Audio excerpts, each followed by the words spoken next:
부활절이 지난 후 맞이하는 첫 번째 새벽 묵상입니다. 부활의 주님이 우리와 함께 하심을 고백하면서 하나님의 평강이 가득하길 주님의 이름으로 소망합니다.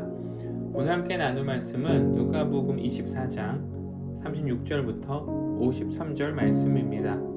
이 말을 할 때에 예수께서 친히 그들 가운데 서서 이르시되 너희에게 평강이 있을지어다 하시니 그들이 놀라고 무서워하여 그 보는 것을 영으로 생각하는지라.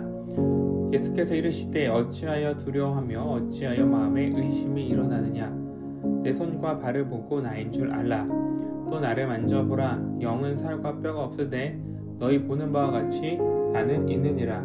이 말씀을 하시고 손과 발을 보이시나 그들이 너무 기쁨으로 아직도 믿지 못하고 놀랍게 여길 때에 이르시되 여기에 무슨 먹을 것이 있느냐 하시니 이에 구운 생선 한 토막을 드리니 받으사 그 앞에서 잡수시더라. 또 이르시되 내가 너희와 함께 있을 때에 너에게 말한 바 곧 모세의 율법과 선지자의 글과 시편의 나를 가리켜 기록된 모든 것이 이루어져야 하리라 한 말이 이것이라 하시고 이에 그들의 마음을 열어 성경을 깨닫게 하시고 또 이르시되 이같이 그리스도가 고난을 받고 제3일에 죽은 자 가운데서 살아날 것과 또 그의 이름으로 죄사함을 받게 하는 회개가 예루살렘에서 시작하여 모든 족속에게 전파될 것이 기록되었으니 너희는 이 모든 일의 증인이라.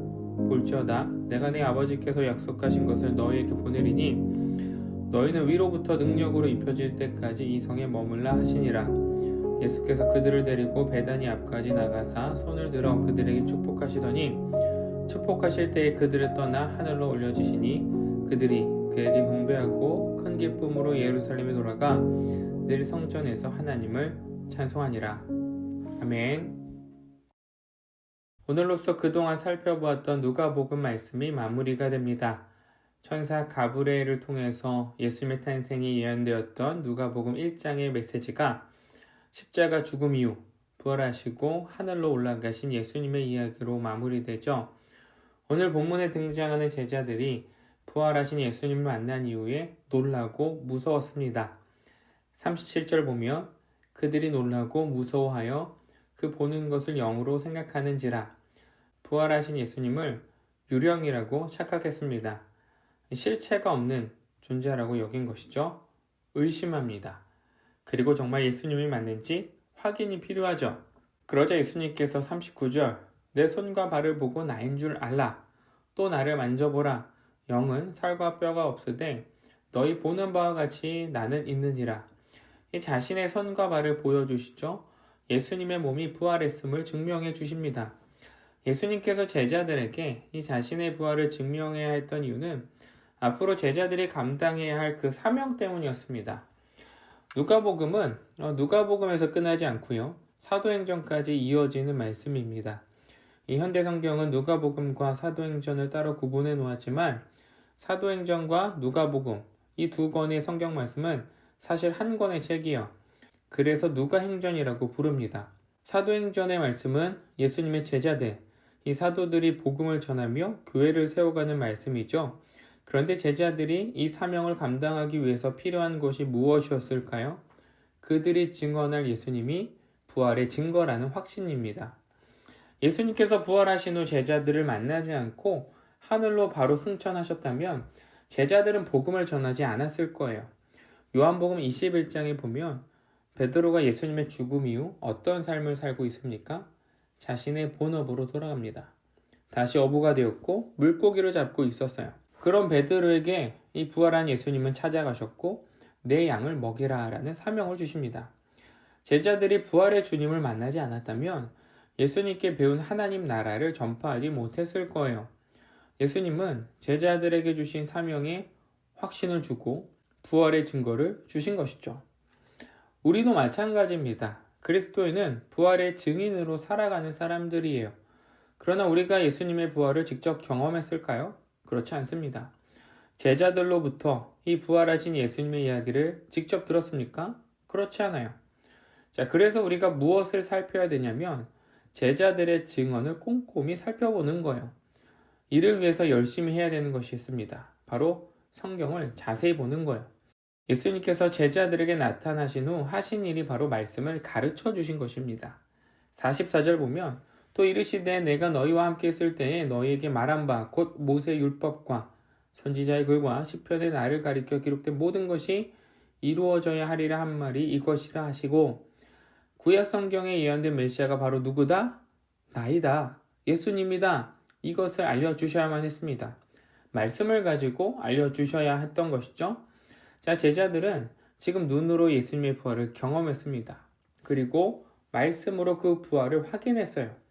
예수님께서 제자들을 세상에 보내시기 전 이 사전 작업을 꼼꼼히 하고 계시는 거예요. 제자들이 앞으로 예수님을 증언하는 그 증인으로 살아갈 텐데 흔들리지 않도록 그 믿음의 기둥부터 단단히 잡아주고 계시는 것이죠. 자, 그런데 제자들에게 필요한 한 가지가 더 있었습니다. 49절 볼지어다 내가 내 아버지께서 약속하신 것을 너희에게 보내리니 너희는 위로부터 능력으로 입혀질 때까지 이 성에 머물라 하시니라. 자, 제자들이 지금 두 가지를 갖췄습니다. 먼저 부활하신 예수님을 목격했고요. 말씀에서 깨달았습니다. 그리고 성령의 힘을 받아야 돼요. 자, 복음을 전하는 일, 이 하나님 나라를 전파하는 사명은 내 힘, 내 자원, 내 역량으로 하는 것이 아니에요. 어디에서부터 오는 힘을 받아야 될까요? 하늘로부터 오는 힘, 이 성령의 힘을 입고 행하는 것입니다. 사도행전에 보면 이 사도들이 능력을 행하죠. 병자를 치유하고 이 사도행전 9장 40절을 보면 심지어 죽은 자도 살려냅니다. 이 힘은 어디서 오는 것일까요? 바로 성령으로부터 오는 것이죠. 내 힘으로 하나님의 일을 하려고 하면 제한되는 게 많습니다. 이것도 걸리고 저것도 걸리고 부족한 것 투성이에요. 현실적인 고민과 그 상황들 고려할 수밖에 없습니다. 그런데 우리가 간과해서는 안 되는 것은 나는 할 수 없으나 하나님은 하실 수 있습니다. 이 믿음을 가지는 거예요. 하나님은 우리의 자원과 능력을 뛰어넘어서 일하시기 때문입니다. 우리가 가지고 있는 게 50이라면 하나님은 50만 사용하시지 않으세요. 여기에 플러스 알파를 더해서 일하십니다. 그래서 우리는 성령이 주시는 힘이 필요한 것이죠. 이 부활의 증인으로 살아가는 빛 속은 성도님들이 성령이 주시는 힘으로 살아가기를 소망합니다. 부활의 주님이 우리의 소망이고 하나님의 말씀이 믿음의 증거가 되고 성령이 주시는 힘으로 2025년 부활의 증인으로서 살아갈 수 있는 빛소금의 모든 성도님들이 되시기를 주님의 이름으로 축복합니다. 기도하겠습니다. 하나님 감사합니다. 부활의 주님을 찬양하고 부활의 주님이 우리 믿음의 증거 또한 소망이 되기를 원합니다. 예수 그리스도만 붙잡고 살아가며 부활 소망을 가지고 우리가 보내는 매일의 일상이 부활의 기쁨을 누리게 하여 주시옵소서. 이를 위해서 말씀 가운데 예수님의 사역들을 자세하게 살펴보고 예수님이 우리의 믿음의 증거가 됨을 고백하기로 원합니다. 또한 하나님께서 우리에게 하실 일들을 기대하며 성령이 주시는 힘을 받아서 그 힘으로 하나님의 일을 할 수 있는 빛소금의 성도님들이 되게 하여 주시옵소서. 오늘도 말씀으로 부활의 주님을 가르쳐 주시고 성령이 주시는 힘으로 살아갈 오늘을 기대합니다. 사랑하는 빛소금 성도님들이 하나님께서 주시는 힘으로 담대하게 기쁘게 살아갈 수 있도록 함께하여 주시옵소서. 감사드리며 우리 구주 예수 그리스도의 이름으로 기도드렸습니다. 아멘.